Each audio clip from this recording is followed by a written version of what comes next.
Thank you. Hello, everybody. Good morning also from my side. And Enno, thank you for your kindly introduction. Our talk is about the so-called bug hunting event for a new Audi car, which Kevin and I have organized. The term bug hunting sounds a little bit weird, and we will explain the term in more detail later in our presentation. During the second day of the NGI track, I have seen a presentation about security problems in medical devices. Medical devices and automotive, it's completely different domains, but they have the same problems. They have to build safe systems, safe in the sense of safety. They have to build reliable systems, and they now connect the systems to a network. So that means you have to take care about security. Our presentation is about security testing, and I will also speak a little bit about developing software for the automotive domain. It's a joint presentation, so it's Kevin. He is a senior IT security researcher and team lead at ENW with around about 10 years of experience in the security, in IT security, and his main field of work and experience is breaking IoT devices and killing mobile apps. All right, and next to me, this is Carsten. Carsten has 15 years of experience in the automotive industry, where he's working mainly in the field of network and hardware security. He also has some experience in telecommunication security. And yeah, as said, together we were organizing the bug hunting event. But before we go into the bug hunting event, let's take a quick look into the agenda. We wanted to talk about at first what was the motivation behind this event. So what made us actually organize such an event, and how can it be distinguished from bug bounties and also from penetration tests, from classical security assessment approaches. Then we will talk about the organization of the event itself. So what formal issues we had to meet, what was it about, what was the goal, what was the scope, and so on. So all these things had to be clear before you can actually organize such an event. Then we want to give some impressions from the event itself. So we put some photos into the slide set to show you how it actually was and how the targets of evaluation looked like, and yeah, to give you a rough idea on how it felt to do this bug hunting event, because it was a lot of fun actually. Right. Afterwards, we will talk about understanding the automotive domain. So Audi wanted to show us how the automotive domain works and what it is about when you work in that environment. So they organized 2 special events within this bug hunting event, where the bug hunters could actually feel how it feels like to drive a car, to say it like this. At the end, we will go out with some conclusion and takeaways, and yeah, some summary of the whole event. But at the beginning, we will start with the motivation, where Carsten will take over. Okay, thanks, Kevin. Audi, what does it mean, Audi? Audi is just a huge metal processing company. Most of the area on this picture shows real production facilities. And a car production means that from one side, steel, aluminium, ACOs, and some other stuff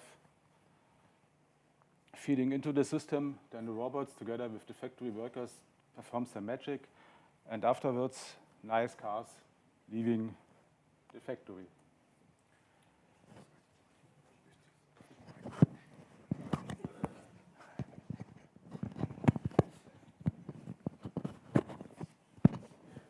Okay, I hope it's better.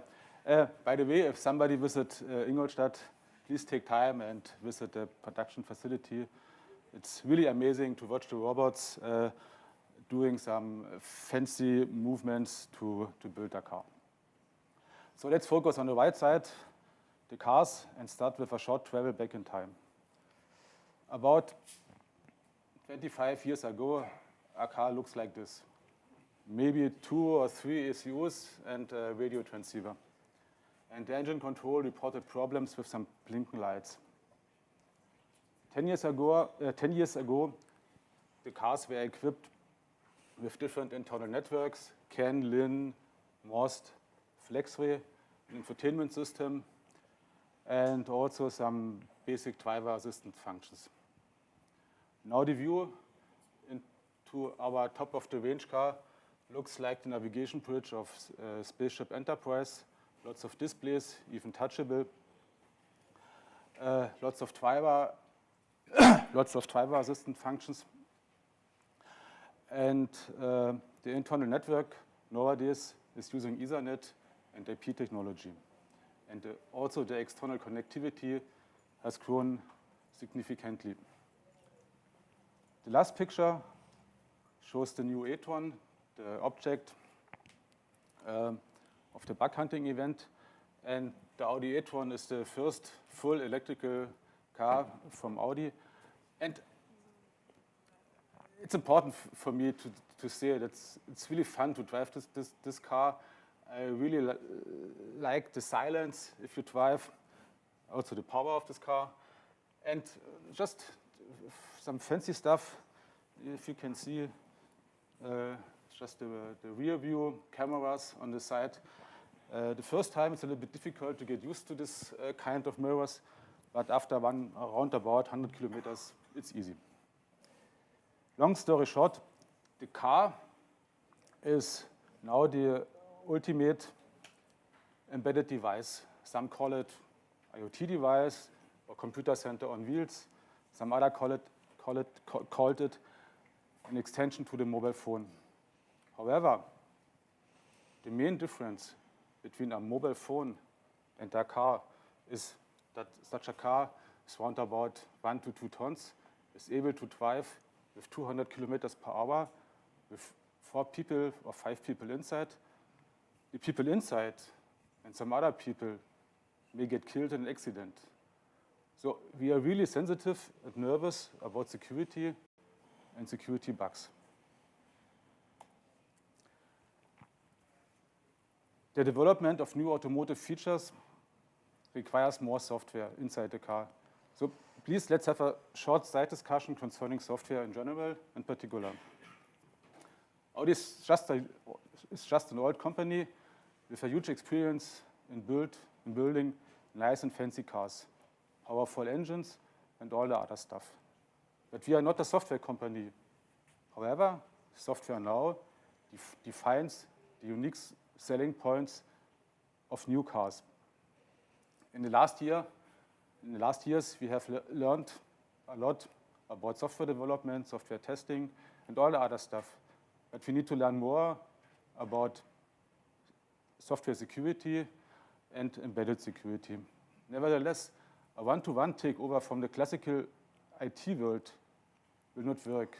We need to adapt the methods, the approaches, the processes, and we need to adapt for development, for testing, and also for security.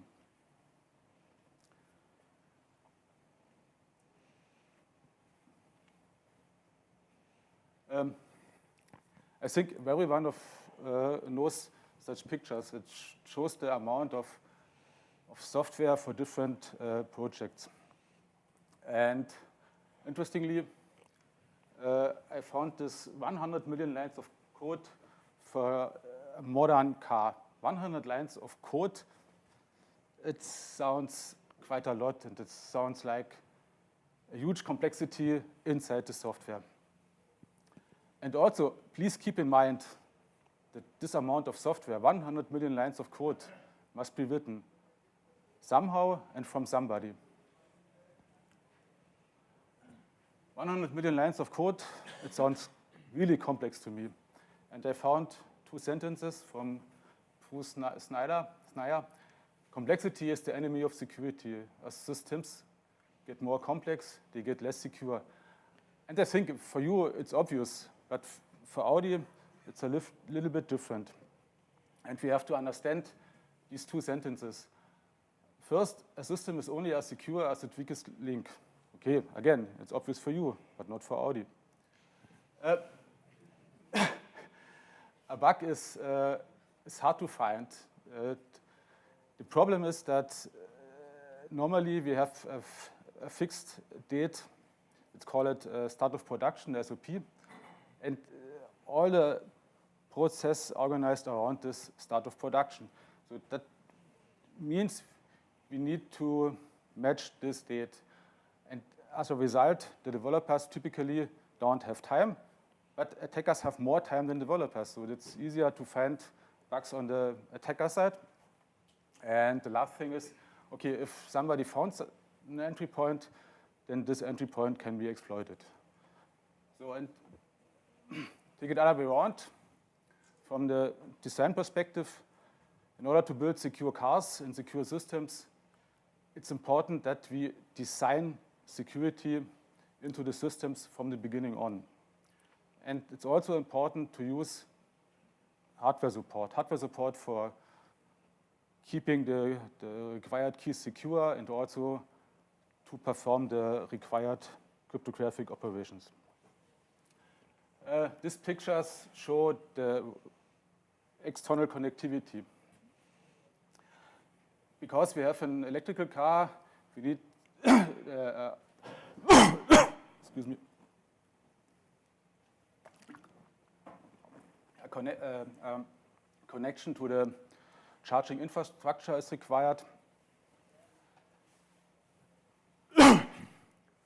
And then we have this old stuff, this OBD, and I hope you have seen the presentation from Niels and Enrico about the problems with the OBD dongles.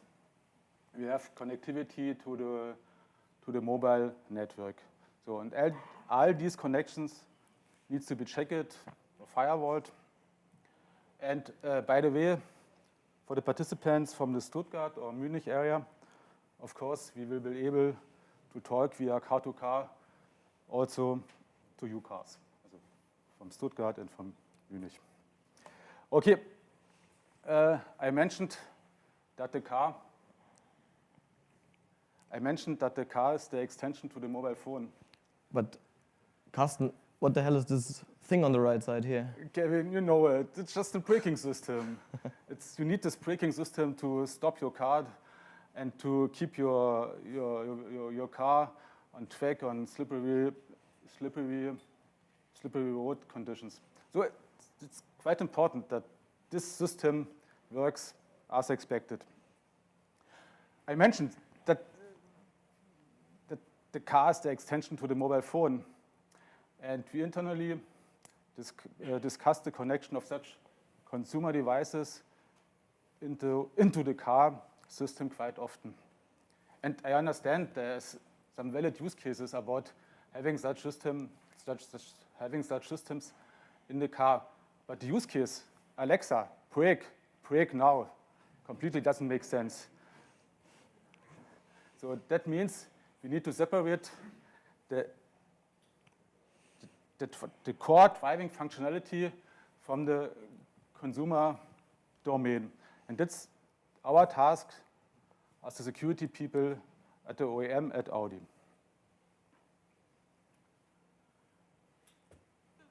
Security, it's about trust, and the question is, what's the meaning of the term security in the automotive domain? From the user perspective, it's quite easy. The user can trust the car, and trust means, for instance, that nobody steals the car, that nobody is able to steal the car, and that the car behaves as expected. So that's the trust from the user perspective. From the OEM perspective, it's a little bit different.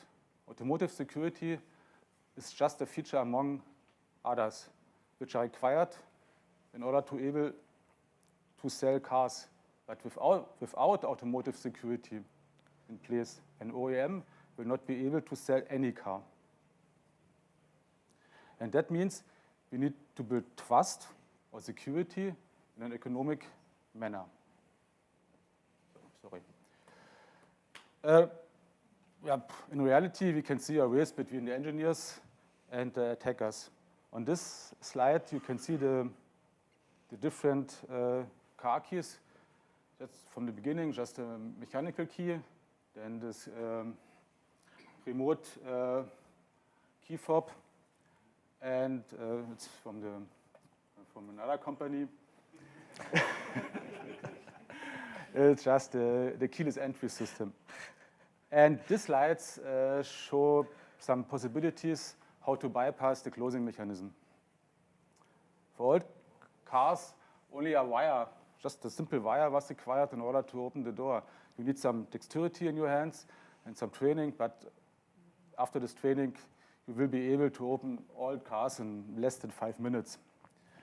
Then I have found this one. It's using a tennis ball to open the door. You have to put a hole on the other side. Then you have to press this ball, this tennis ball on the door, on the lock, and push the tennis ball, tennis ball very hard, and then the doors goes open.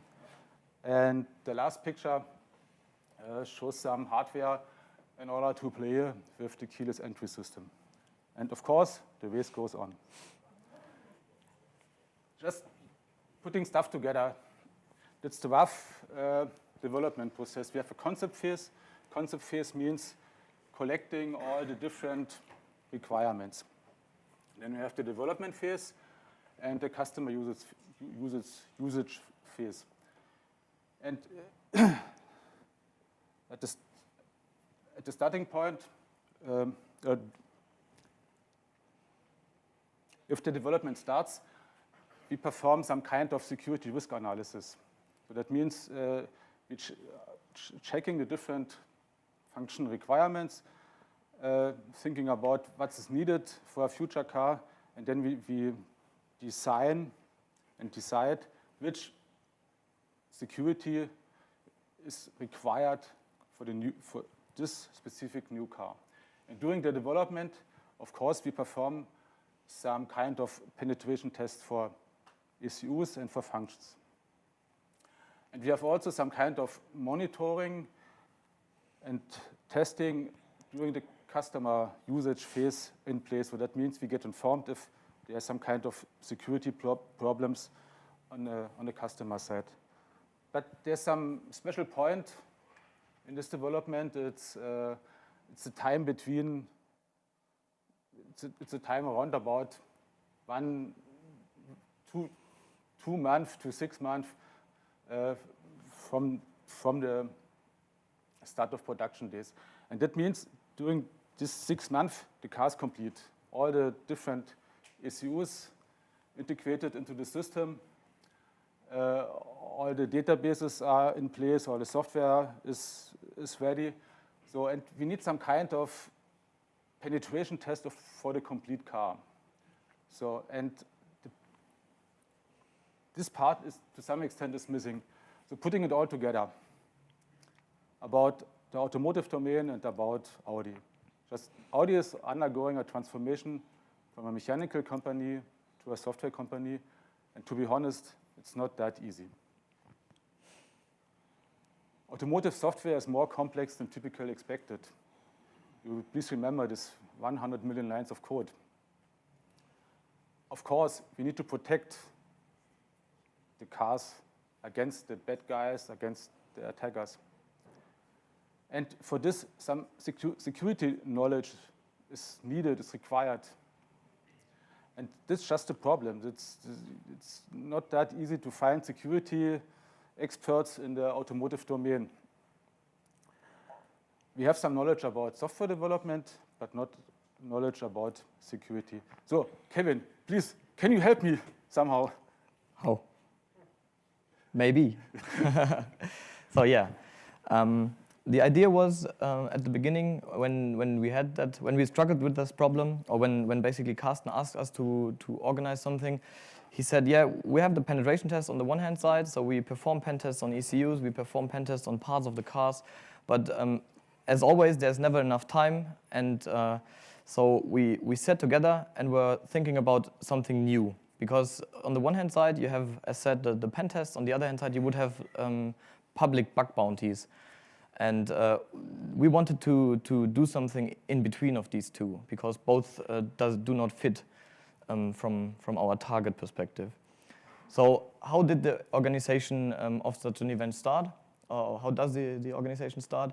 It's basically the first thing that you have to answer is, you have to find an answer to is this most important question here. What to do with the findings? Because whenever you get some findings in this very sensitive domain, in this domain where actually people can get harmed, then you basically have two different stakeholders that are, more or less opponents in this case.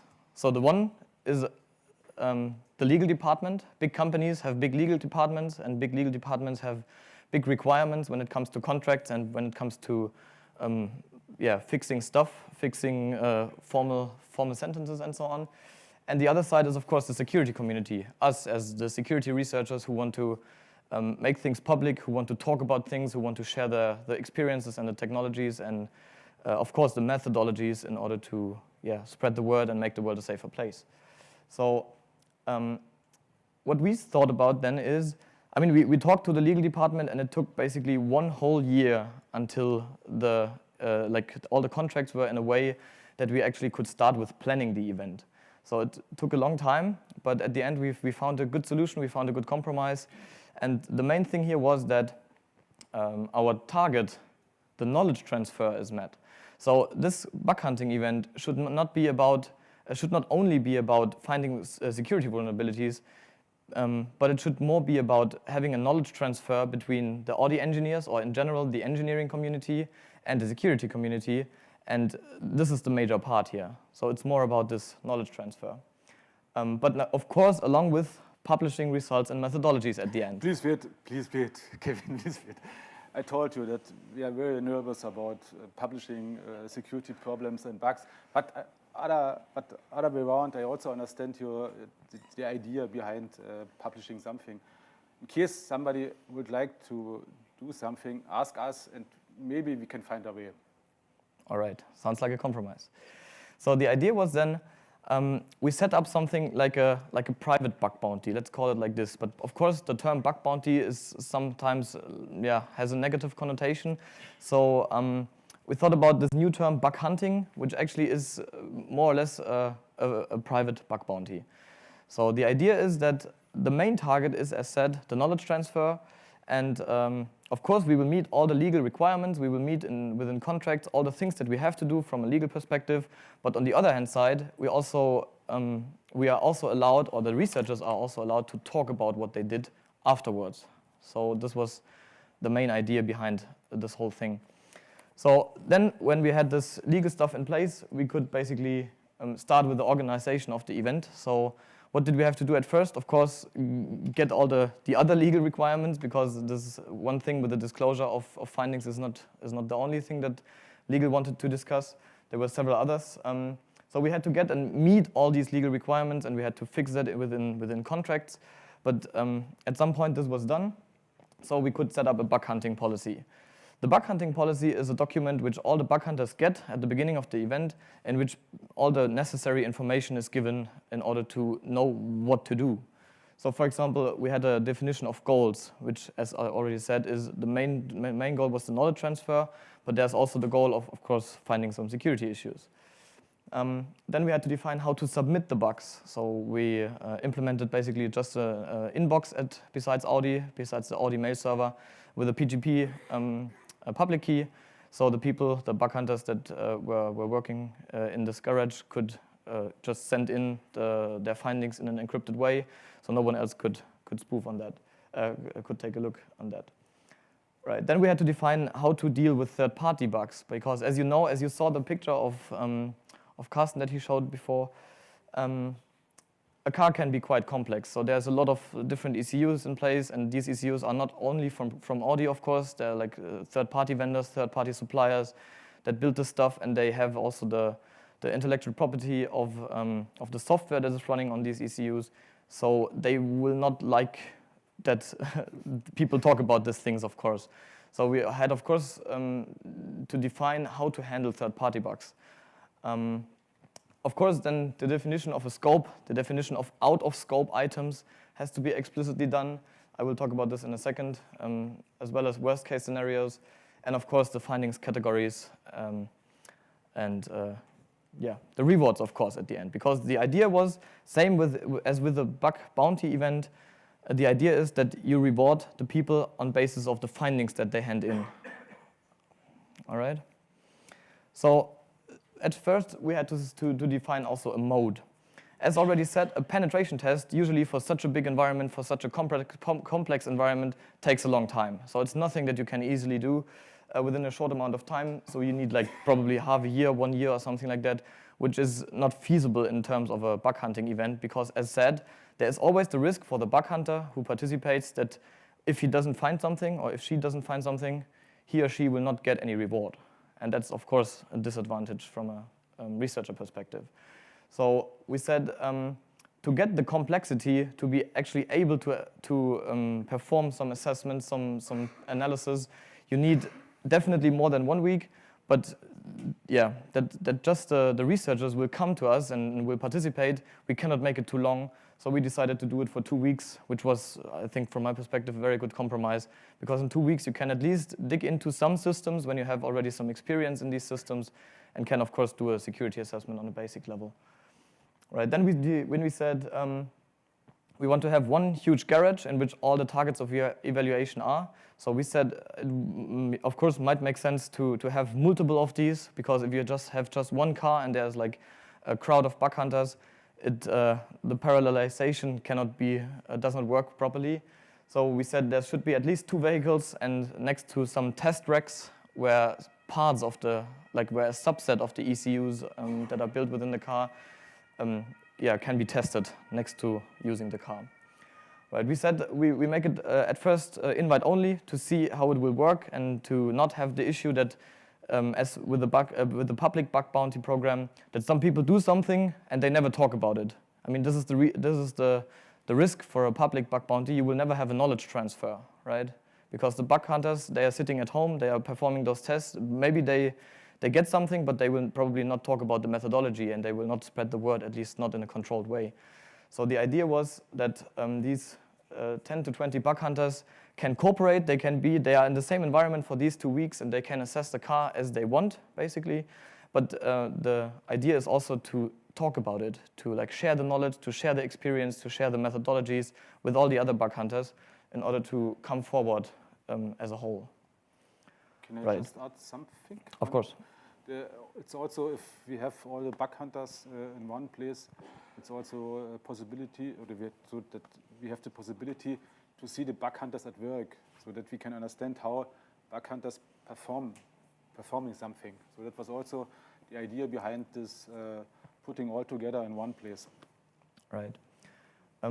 Also, it was necessary that all the bug hunters have basically full access to the site, so they had to have chip cards or something. I mean, we have to keep in mind we performed this pen test on a not yet released car, which is always nothing that a car company wants to be disclosed somehow accidentally. So yeah, it was not too easy, but at the end we got everything in place. So all the bug hunters got such a chip card with which they could join and leave the place basically whenever they wanted. Yeah. So when defining the scope, we thought about we categorized the scope in 3 different views. So the first is the ECU view, where all the ECUs, basically all the ECUs within the car are in scope. The main focus was lying, of course, on those central parts, like the central computer, or the connectivity box, or the central gateway, which serves as a firewall for UDS on the CAN layer. As this is an electric car, we were also focusing the charging infrastructure, because if you can somehow manage to get into the charging infrastructure and you can probably overload the battery, this can result in some fireworks, which is probably not something that a car company wants to have in its new car.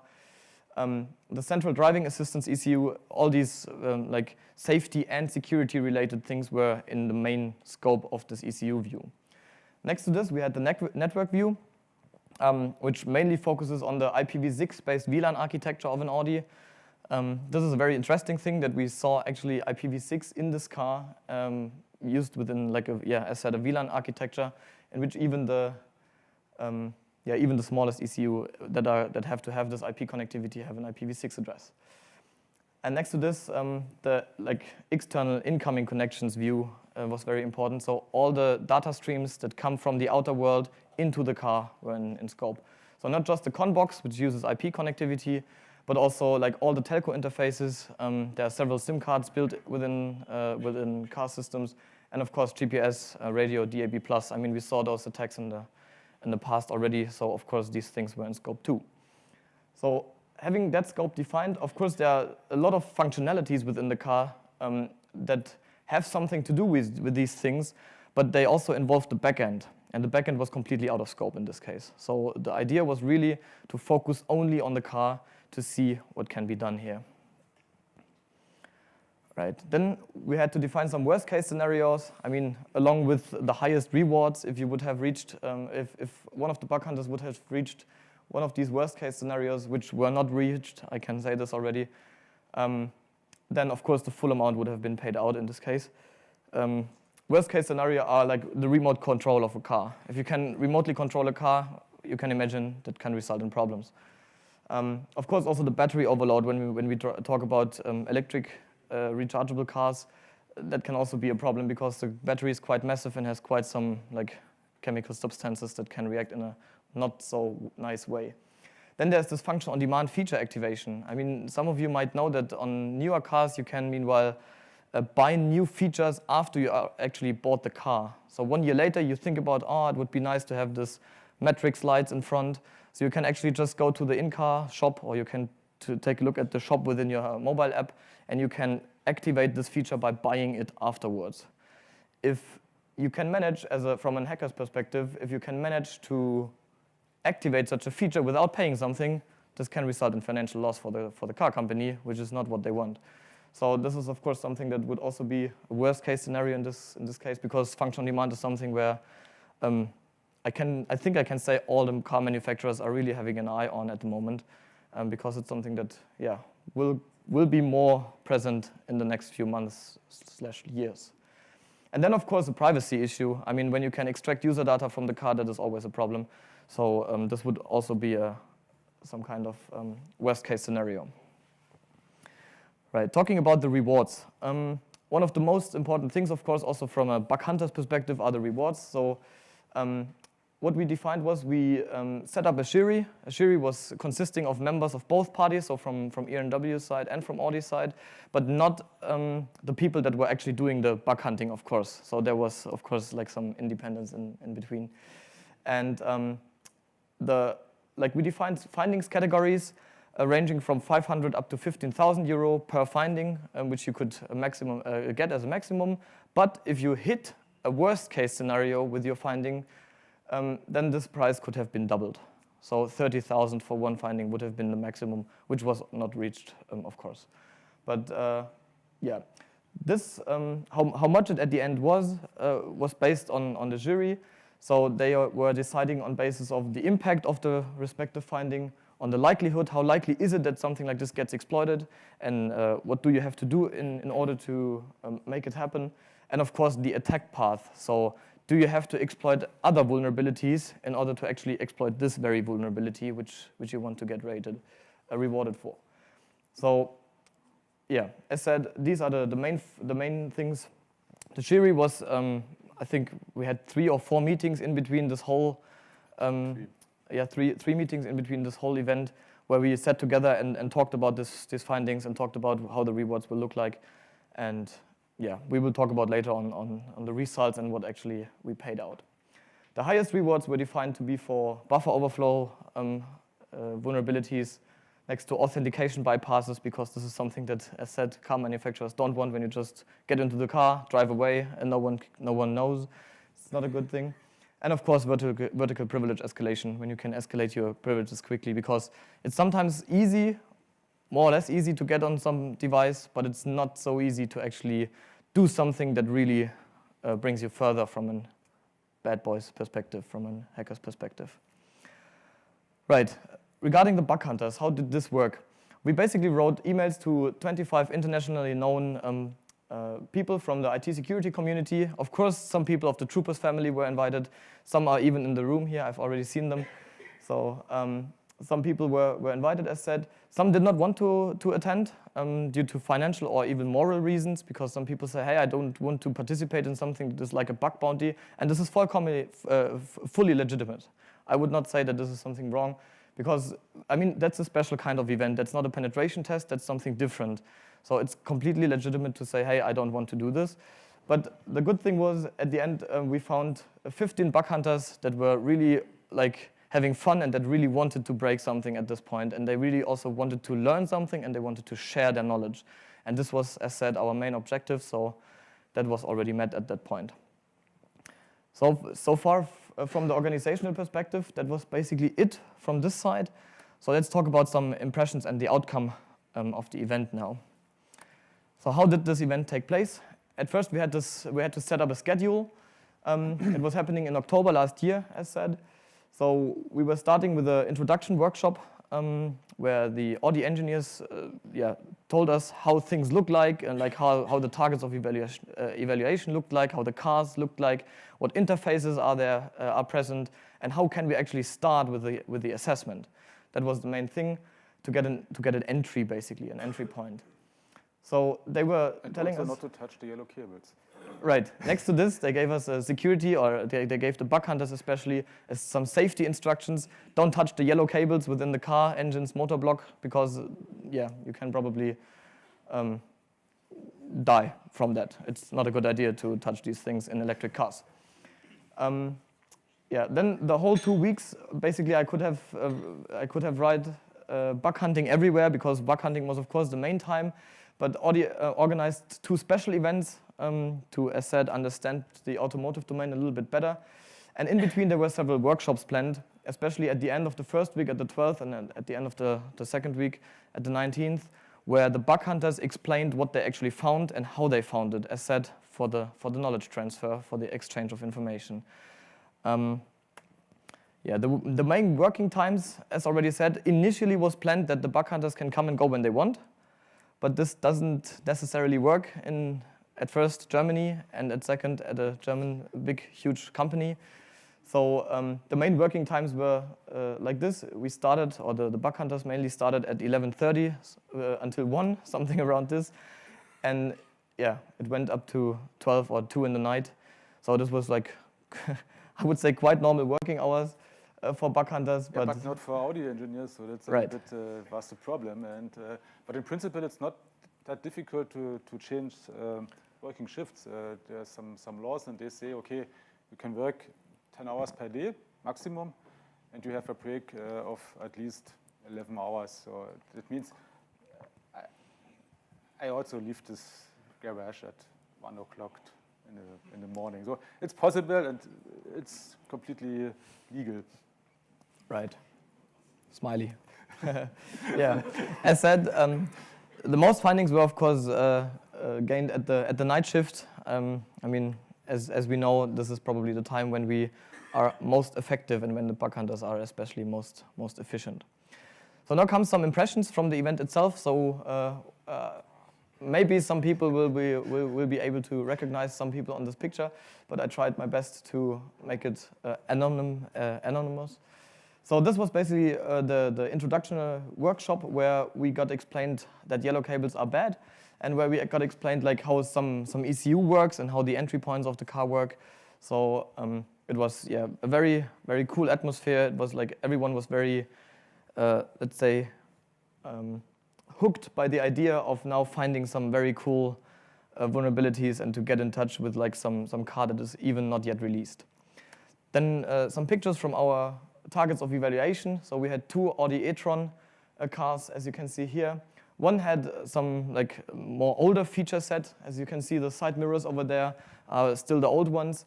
The other one, the black one on the right side, has some more fancy features, such as this side mirror here, as you can see, which basically uses a camera, which you can see from the inside in this little touchscreen display, which basically shows the area next to your car or next to you. And by the way, this fancy mirror gives you around about 20 to 30 kilometers more distance with the same battery.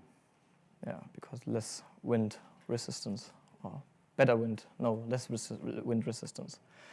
Right, now how did the workplace look like? So it was, as said, it was a big garage. The garage had different workspaces. As you can see over there, these are the test tracks that I talked about. So this is basically always a subset of a car, of a car's systems that you can take a look at, and that works properly, of course. I mean, these ECUs have to exchange information. They have to talk on buses, and all this is implemented or some of these are implemented in such a test track. The perfect thing was, I mean, we didn't really expect that, but it really worked out very well. The bug hunters, they formed teams. So some were concentrating on the applications that are running, such as the position provider for the navigation system, which was a very good target, as it turned out. Then the WebKit engine that was running on the multimedia interface was in scope, because of course WebKit already had some vulnerabilities in the past, right? And then the SD card handling, LAN handling of USB, all of these interfaces were of course in scope by these guys. Next to this, we had the network hackers, which were mainly concentrating on the IPv6 VLAN architecture to see what they can do with this and to see whether things are properly configured and so on. And also, of course, the connectivity box, so the outside interface of the car was in scope by these guys. Next to this, we had the telco hackers. So they took a look, or they brought their own base station with them to set up, I think, a 3G network. And at the beginning, it was not possible to put one of these test tracks or one of the cars into this, or to force them to connect to the base station, because the signal was just too strong from the outside still. So one of the audio engineers then took us into like a very deep garage, and then it worked, of course. So it was possible to get rid of all the outside reception, and then the car was even able to connect to our or to the base station of the bug hunters in order to analyze this traffic. Yeah. Next to this, we had the hardware hackers that formed together. As said, some of them even held some talks here on this conference, at the NGI track and also on the main conference. And they were taking a look at this nice gateway here. I mean, when it comes to hardware hacking, you probably know that it's always something that takes a lot of time. You need a lot of documentation. You need a lot of preparation time and so on.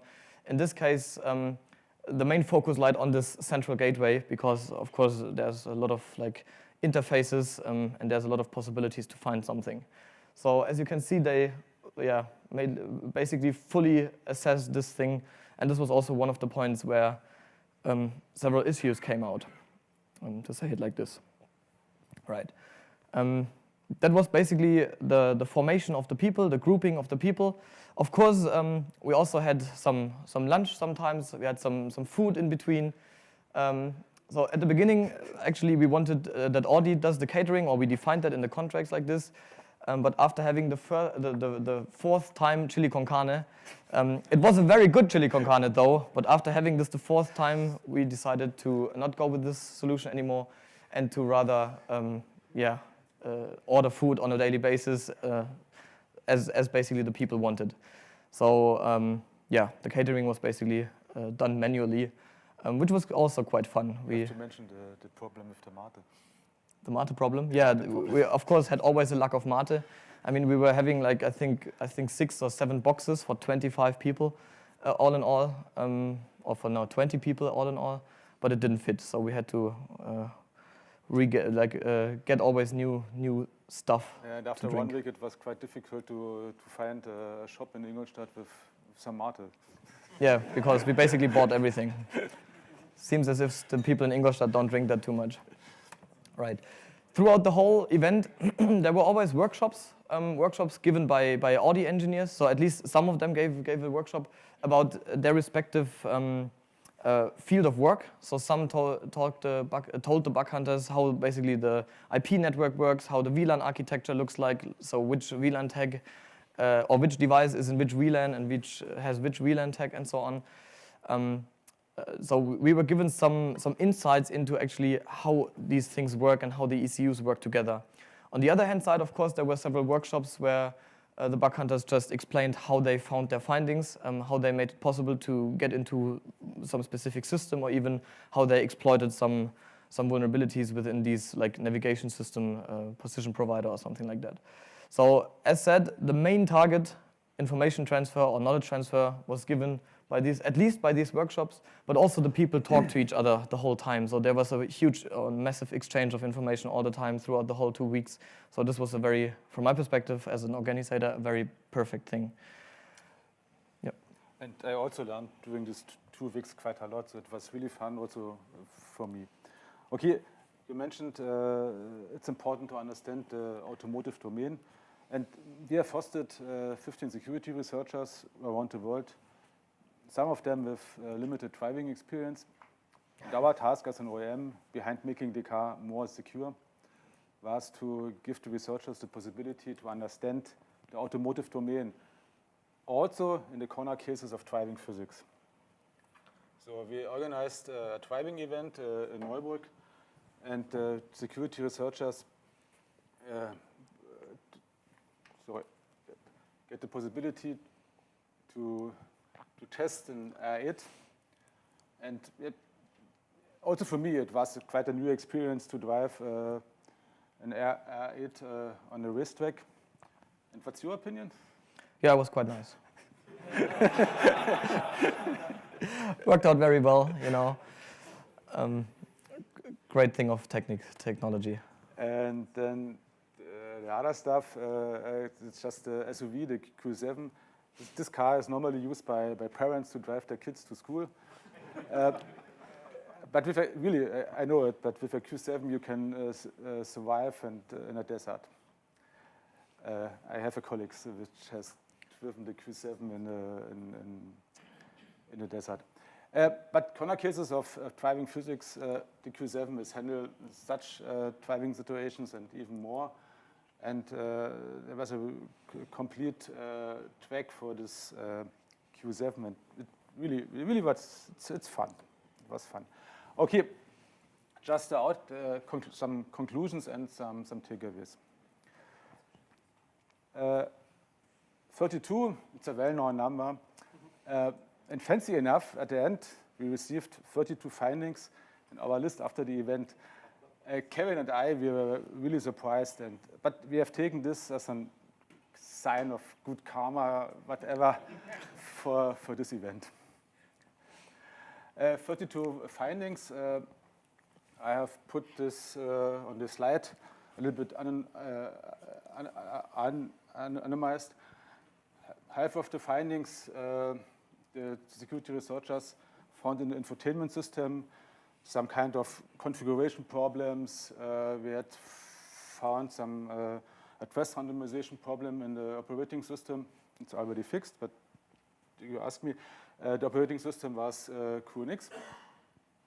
Then the embedded hardware, mainly open debug interfaces. And after the event, we had a lot of discussions about how to store information in external devices on hardware. We found some problems in the connectivity domain, mainly the connection to the mobile network, some Bluetooth stuff. And concerning the car systems, the security researchers found interesting things about how to distribute time in the car. Okay, summary. As I said, security testing at the end of the development isn't sufficient to building in order building secure cars. So that means the idea of security needs to be addressed during the complete development process. So it's really important. And we need to know more about how to perform security tests. So, and at the end, I can say I really like this kind of event because I have learned during these 2 weeks quite a lot. I think the security researchers understand the needs we have more than before this event. So it means at the end and in the future, we need a close cooperation between the engineering domain and the security researchers in order to build better cars, make the cars more secure, and as you said, make the world a little bit safer. So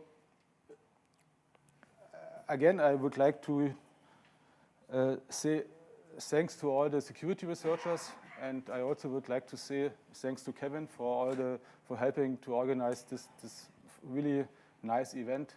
again, thanks. Thank you. And okay, also to you, thanks for your attention. Have you any questions?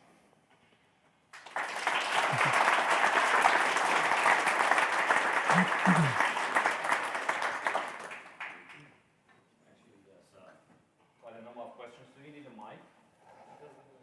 I mean, I can be loud as a video team. Yeah, I mean, that's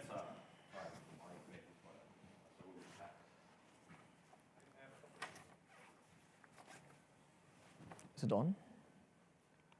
On the bottom side, there's a red button. You have to keep it pressed for a sec. otherwise, I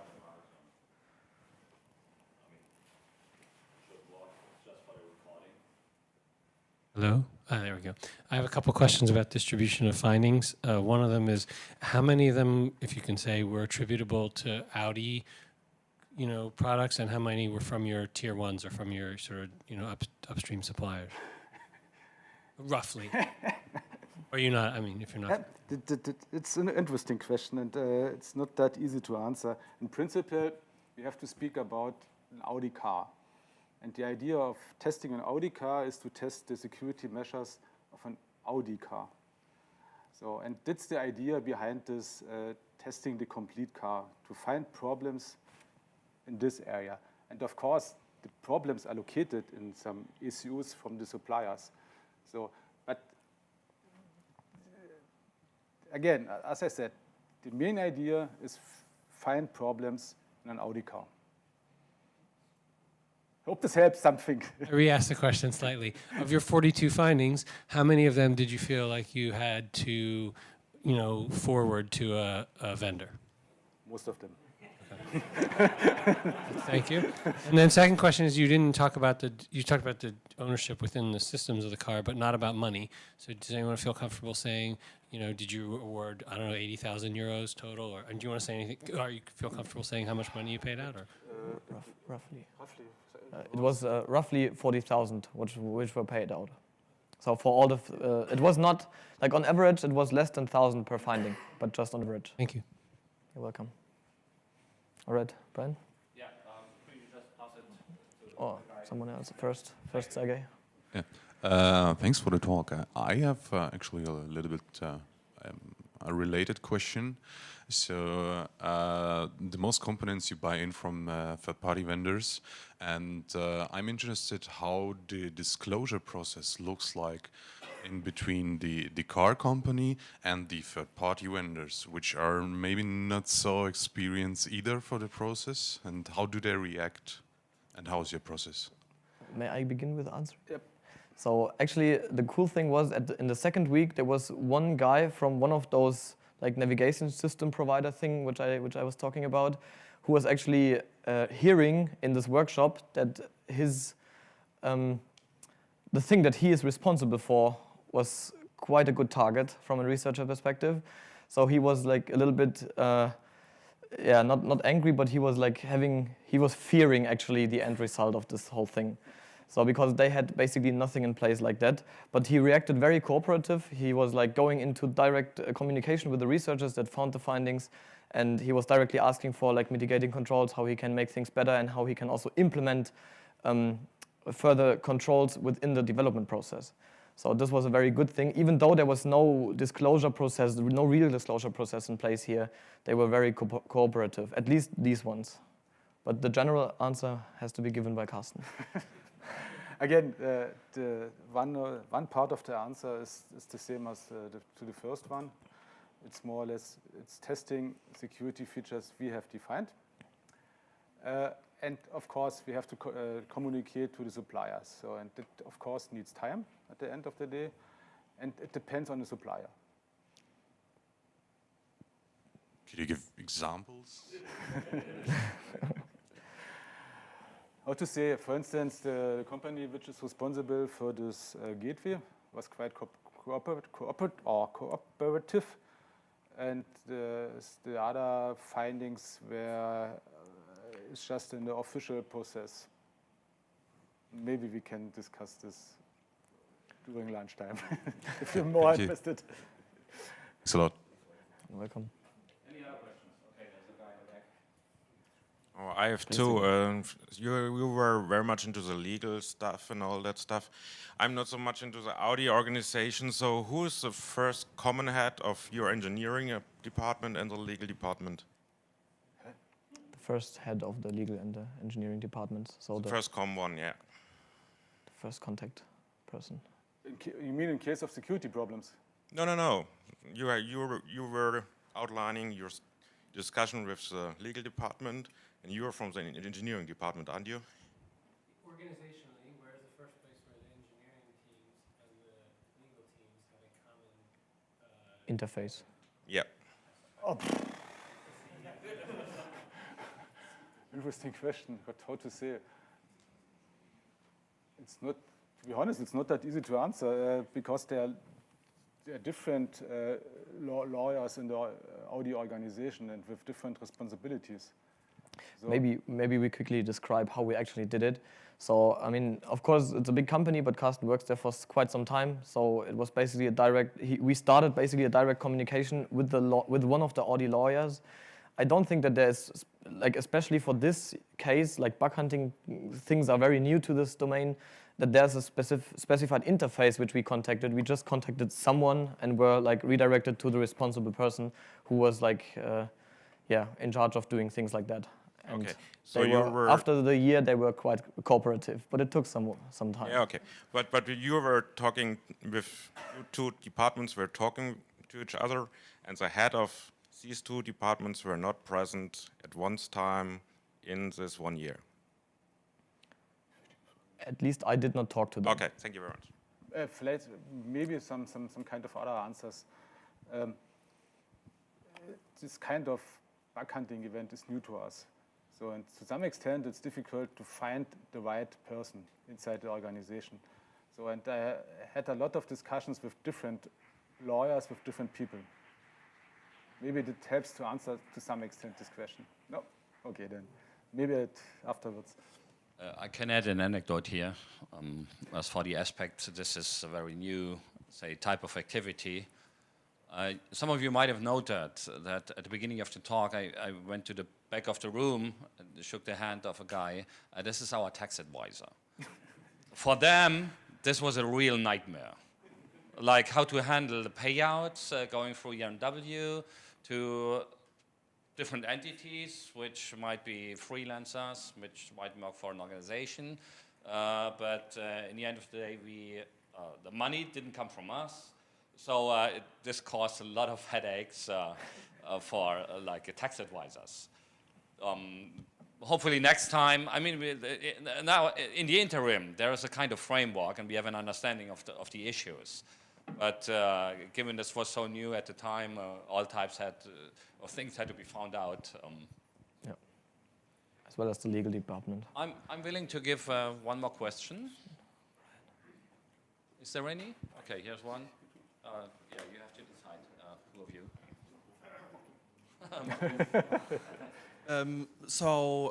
you. My question was, you said that you defined these worst case scenarios.